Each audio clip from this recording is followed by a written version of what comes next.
सरदार और ये वो दादाजी का चश्मा था, खरगोश का झूला, ये सब रिवीजन करके आना, कल टेस्ट होगा। टेस्ट होगा बाबू। नहीं, पढ़ के आना है, लर्न करके आना है। नोट्स बना हुआ है ना सबके कॉपी में? चारों तरफ से घुमा के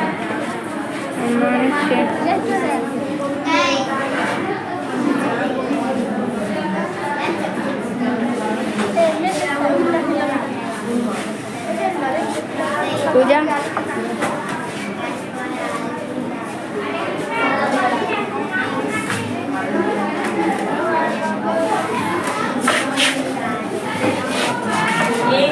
चेक कर लो।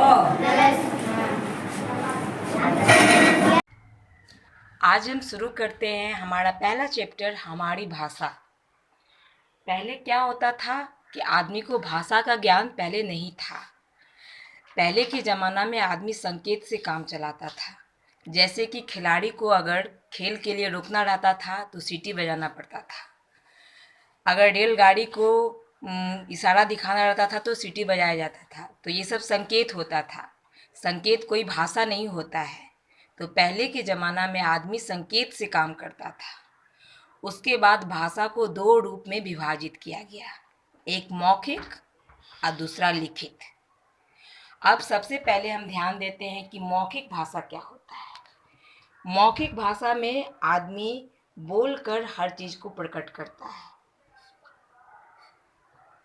मौखिक भाषा में आदमी हर चीज़ को बोलकर, जैसे कि फ़ोन पे बात करके अपनी बात को बताता है, भाषण दे के अपनी बात को रखता है।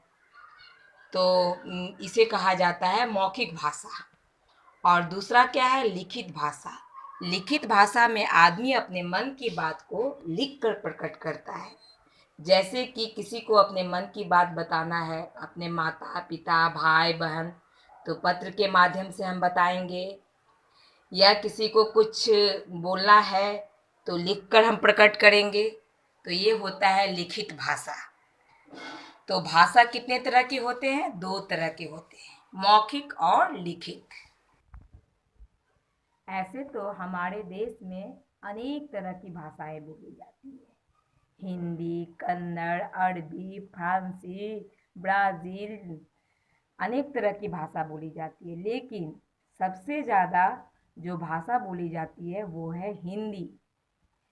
हिंदी एक ऐसी भाषा है जो पूरे देश में बोली जाती है। इसीलिए हिंदी जो है वो हमारा प्रमुख भाषा है। अब आगे मैं आपको बच्चे, जैसे कि मैंने यहाँ पे कहा कि हमारे हर राज्य में अलग अलग भाषा बोला जाता है। हालांकि हिंदी जो है वो पूरे देश में बोला जाता है, लेकिन हर राज्य का अपना अलग अलग भाषा होता है। और आज मैं वही भाषा के बारे में आपको बता रही हूँ।